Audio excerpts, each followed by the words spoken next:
Fala, pessoal, como é que tá? Como estão as coisas aí? Sexta-feira, dia 21 de novembro de 2025. Vamos para mais uma resenha de mercado, a resenha número 104. Uma semana aí mais curta, né? Tivemos feriado ontem, dia 20. Aqui no Brasil, o resto do mundo seguiu normalmente.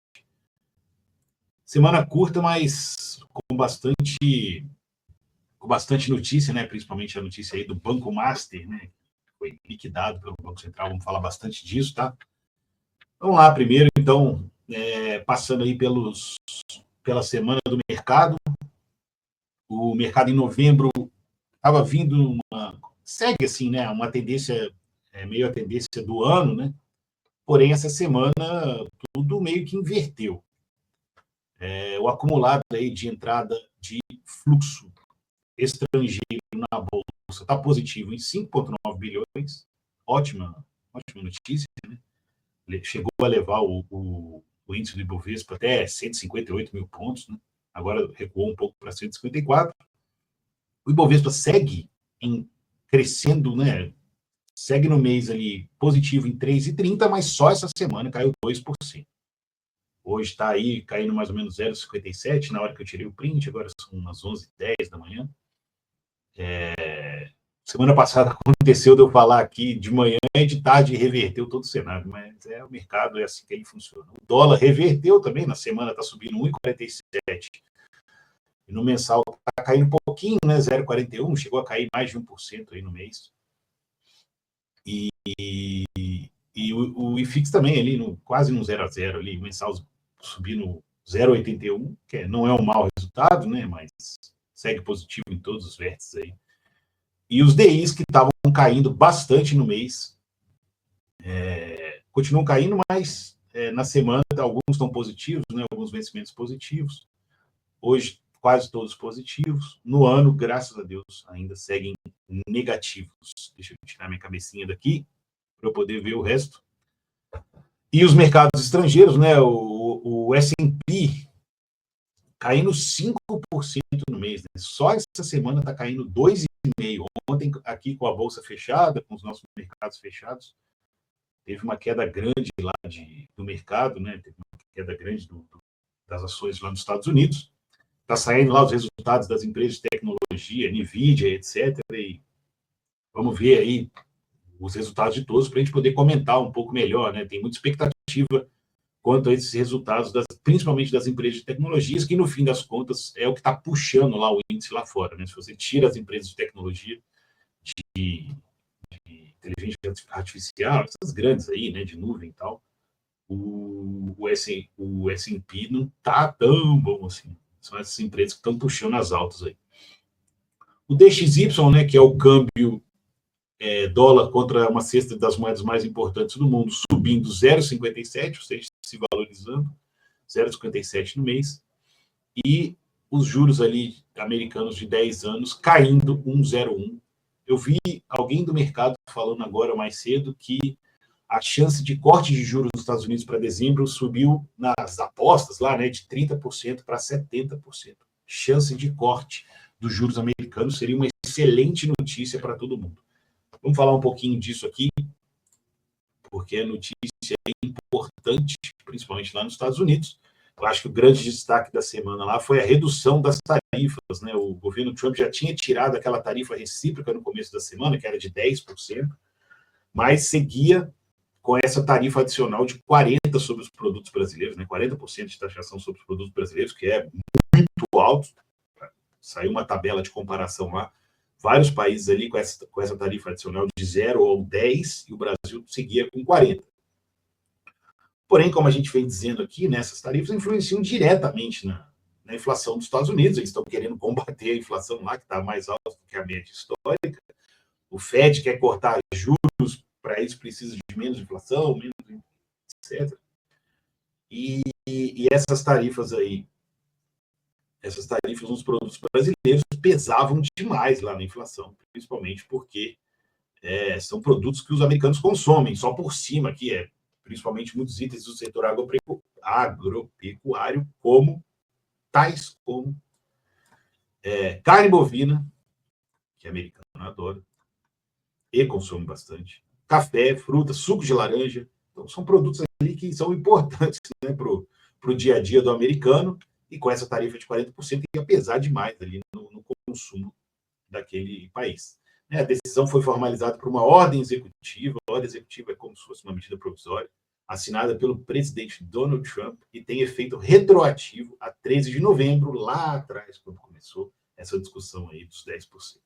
A medida ocorre após negociações iniciadas ainda em outubro, né, conversa com o Trump e o Lula, quando eles se encontraram lá, e a gente conversou um pouco sobre isso aqui.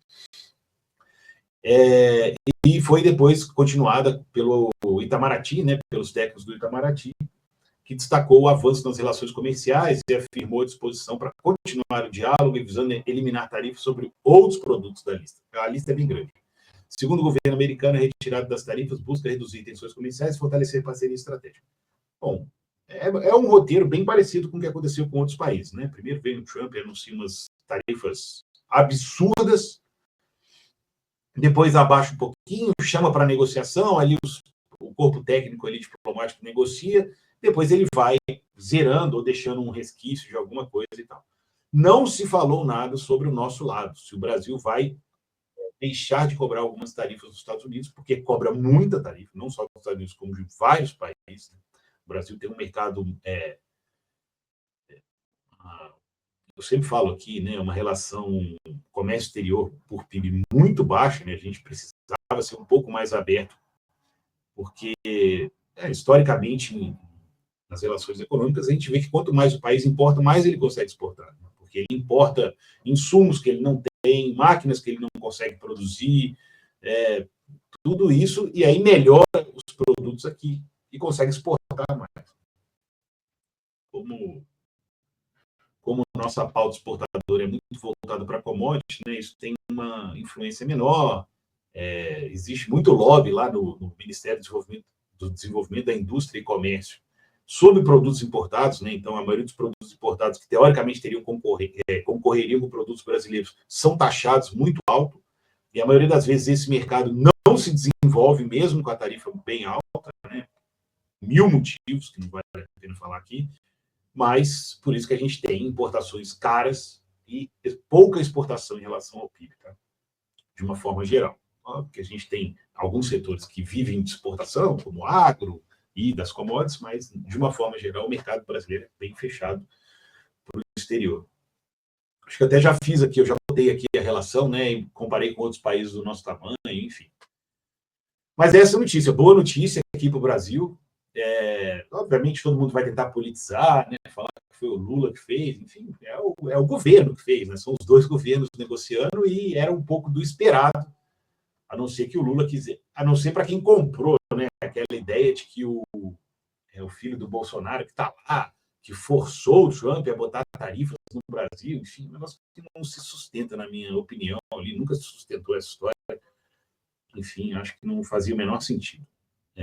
Mas, né, a briga está grande aí, né, a eleição ano que vem já começou, né, assim, a briga pela eleição aqui no Brasil já começou, a gente vê aí post de um lado, post do outro, enfim. Vida que segue. O que mais? Eu já falei da probabilidade, né, de corte de taxas dos Estados Unidos, falei sobre o mercado lá, foi isso, a semana também é bem agitada, né, com notícias importantes, mas nada demais. Saiu a ata do Fed deles lá também, enfim, mas não tem nada assim que chame tanta atenção, um pouco mais do mesmo.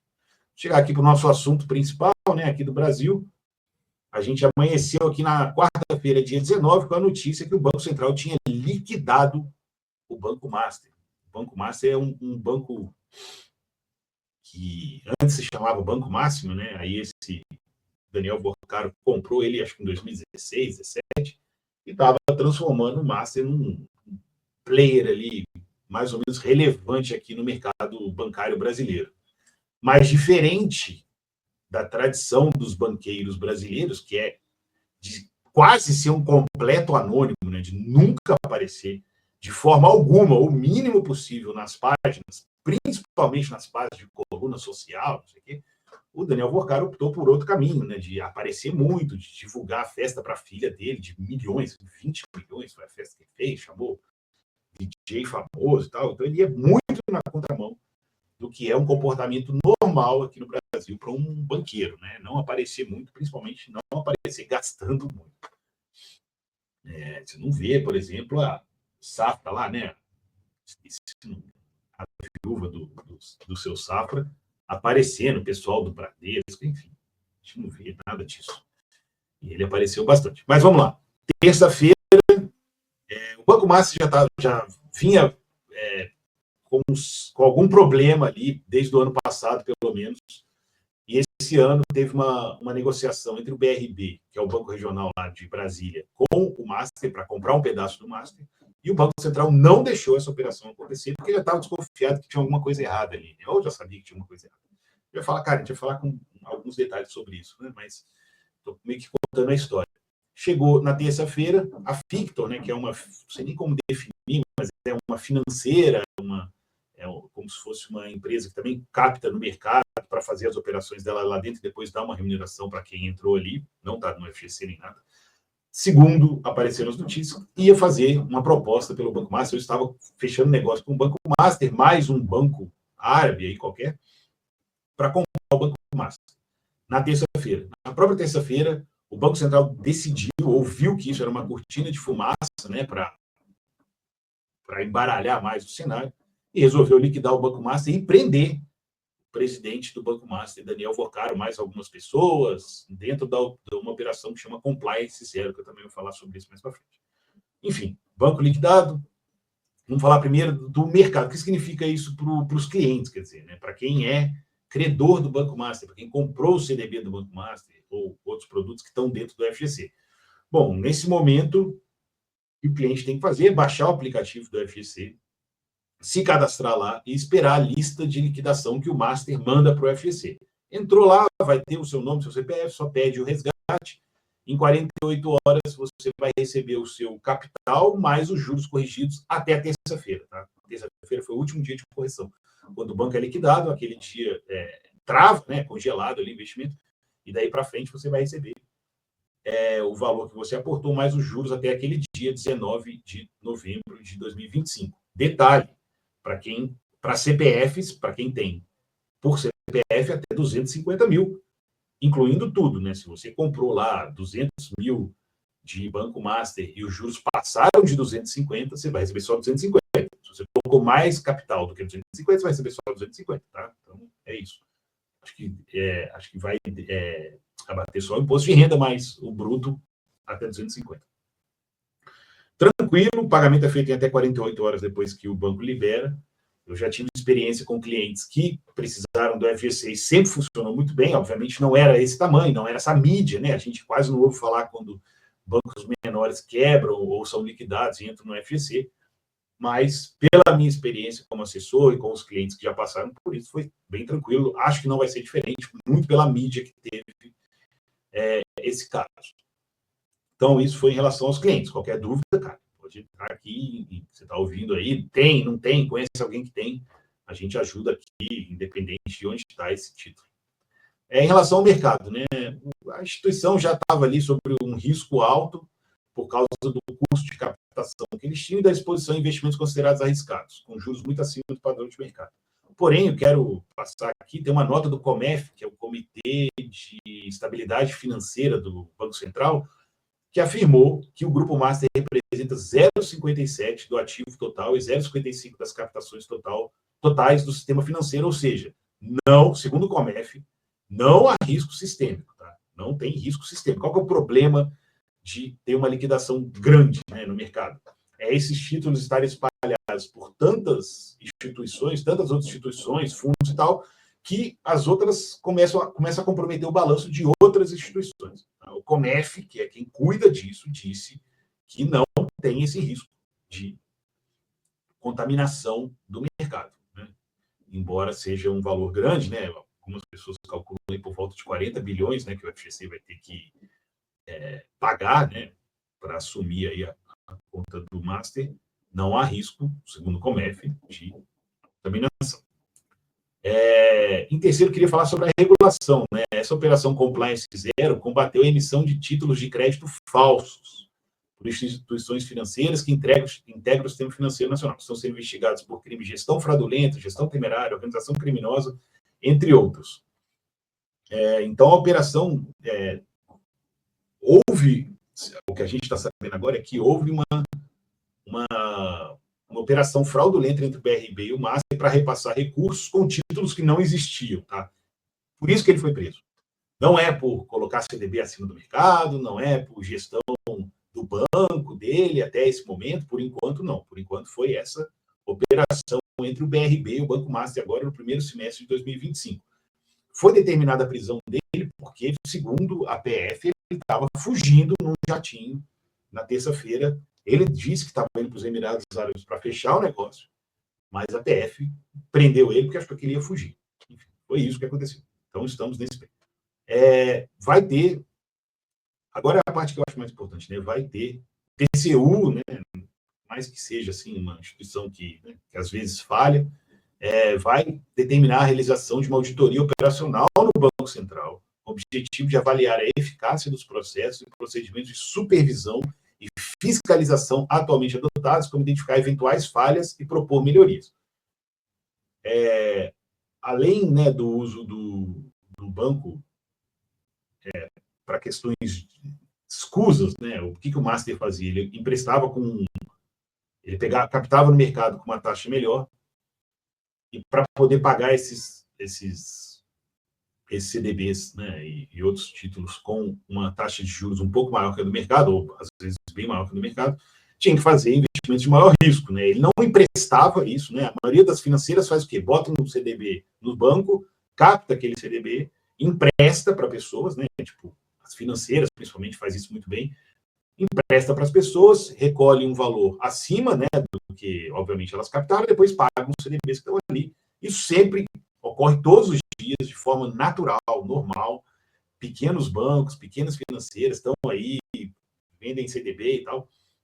Isso sempre acontecia. O Master não fazia isso, não emprestava diretamente para pessoas, estava usando para entrar em operações, comprar precatórios que pagavam muito acima, mas que tinham liquidez muito baixa. Então, o que acontece? Quando muitos CDBs vencem, ele tinha, né, teve liquidez até agora, mas daqui para frente não sabe se ele teria ou não. Enfim, a questão dele fugir e essa operação do BRB meio que atropelou essa história, né? Então, a gente está falando aqui de duas coisas. Uma é o pagamento dos CDBs que ele pegou emprestado, e a outra, essas fraudes e a fuga dele. Então, são duas, estão, obviamente, interligadas, mas são duas coisas separadas. Mas a gente tem que olhar bastante aí para o Banco Central e ver onde o Banco Central falhou, né, cara? O Banco Central deixou que o Banco Master emitisse esse tanto de CDB sem lastro, ou com lastro super... com pouca liquidez, enfim.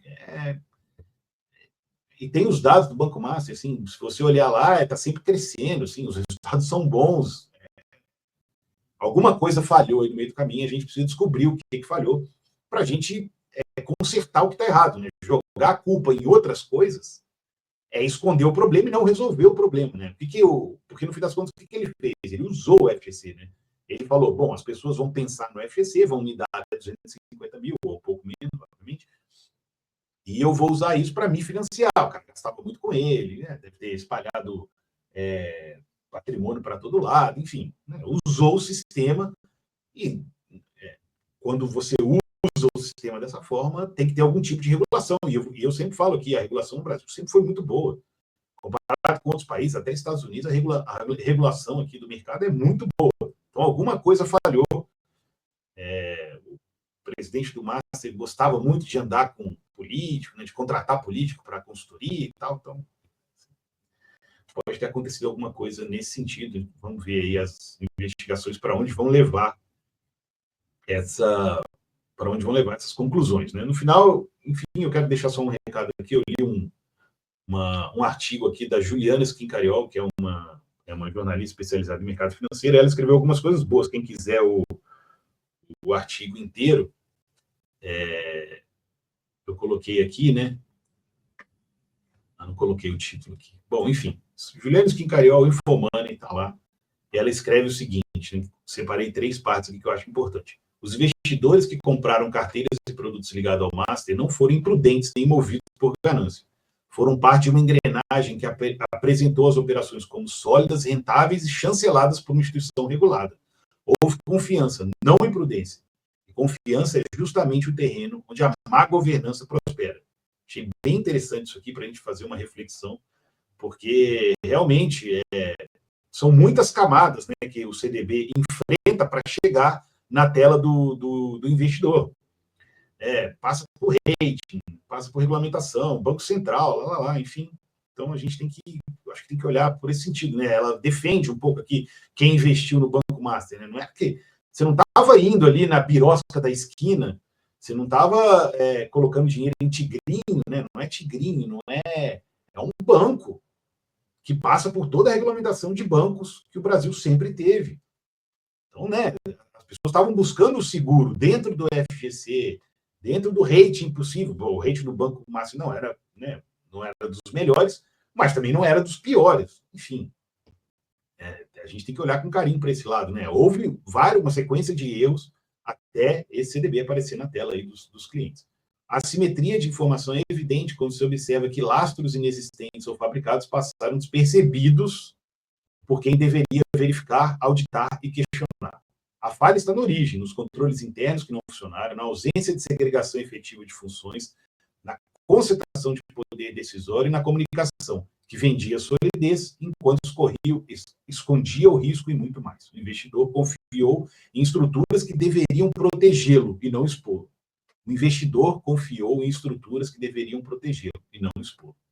É importante lembrar que o investidor passa por situações como essa em mercados altamente regulados, como o bancário, onde a existência de FGC costuma transmitir uma sensação de seguro.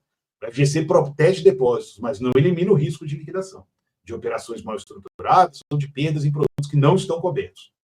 Isso acontece em um setor com supervisão diária, ocorre em dimensão ainda maior em outros mercados, regulados ou não, onde a transparência é menor e a fiscalização mais distante. Então, é isso que eu quis dizer também. Se você vai para o mercado não regulado, com transparência menor, fiscalização mais distante, você vai tomar muito mais cuidado do que no mercado bancário. Então, não tinha porquê, né, assim, a gente sempre tem que pesar o risco de tudo, obviamente, mas a história ensina algumas coisas para a gente, pelo bem e pelo mal. Pelo bem, nesse caso, o mercado bancário brasileiro é bem regulado, e quando aparece o CDB, a gente, além do FGC, a gente sabe que passou com camadas de proteção que dessa vez parece que não passaram.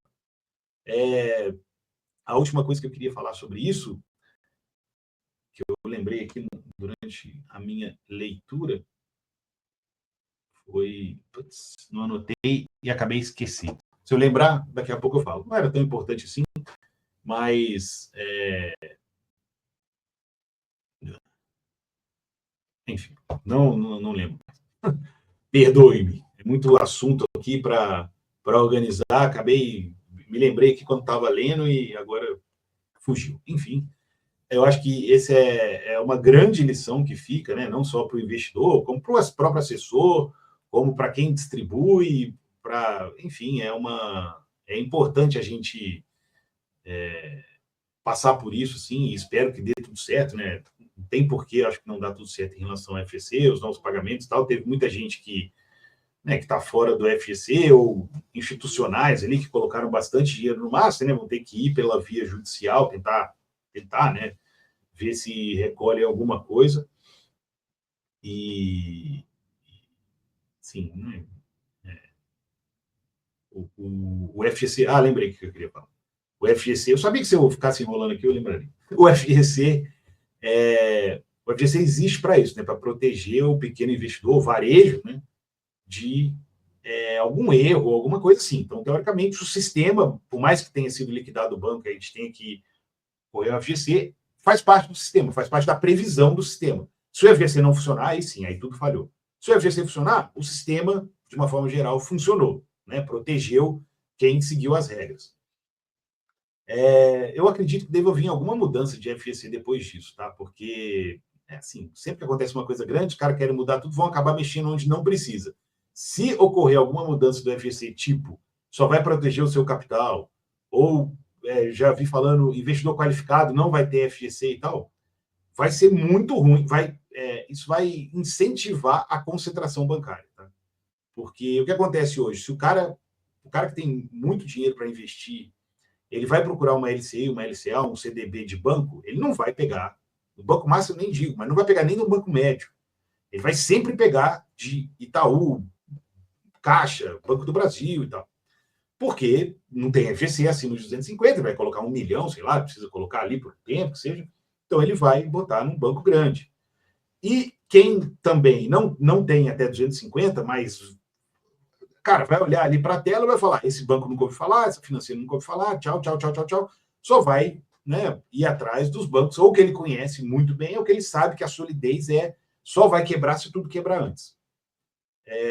Acho temerário, sim, porque eu gosto dessa democratização, né? Eu gosto de concorrência. Então, quanto mais bancos bons tiverem concorrendo pelo varejo brasileiro, ou, né, médio varejo, um varejo um pouquinho mais alto, eu acho importante, você consegue se financiar ali, e esses bancos, às vezes, eles financiam umas coisas diferentes, umas coisas legais, enfim. A concentração é ruim, né? A gente sabe. Então, sou a favor da concorrência, sou a favor do FGC, mas sou a favor que a regulação funcione do começo ao fim, né? Mas é mais ou menos esse o recado que eu acho que eu queria deixar. Eu falei bastante sobre isso, mas é porque a gente sempre, né, enfim, enseja bastante reflexões aí. Espero que todo mundo, qualquer dúvida, estou aberto também para discussão, enfim. E era isso. Que tudo dê certo para todo mundo aí que tinha algum troquinho lá no Banco Master. Vamos dar uma última volta aqui pelo mundo, né? O Japão, o PIB contraiu 1,8% no terceiro trimestre de 2025, frente ao mesmo período do ano passado. O resultado foi pressionado pela queda das exportações por causa das questões das tarifas, sobretudo no setor automotivo, embora o resultado tenha sido menos negativo que o previsto, como foi para todo mundo em relação às tarifas, né? O Banco Popular da China manteve os juros inalterados pelo sexto mês consecutivo, em linha com as expectativas de mercado. A taxa de 1 ano ficou em 3, a de 5 anos em 3,5, que são os níveis mais baixos desde os cortes realizados ali em maio. Maio chegou nessa taxa, desde então eles estão mantendo. Bom, então o Japão, com o PIB contraindo, está com problema de inflação lá, né? A inflação está um pouco acima do esperado, acho que 3% no ano. O índice de preço ao consumidor, CPI, né, e o núcleo, que exclui os itens mais voláteis, subiram para 3% na base anual no Japão. O Japão é um mercado de juros bem importante no mundo também, né? Toda vez que eles sobem 0,25 lá, dá uma chacoalhada no mundo por causa de carry trade, que é um conceito que eu já expliquei aqui, acho que mais de uma vez.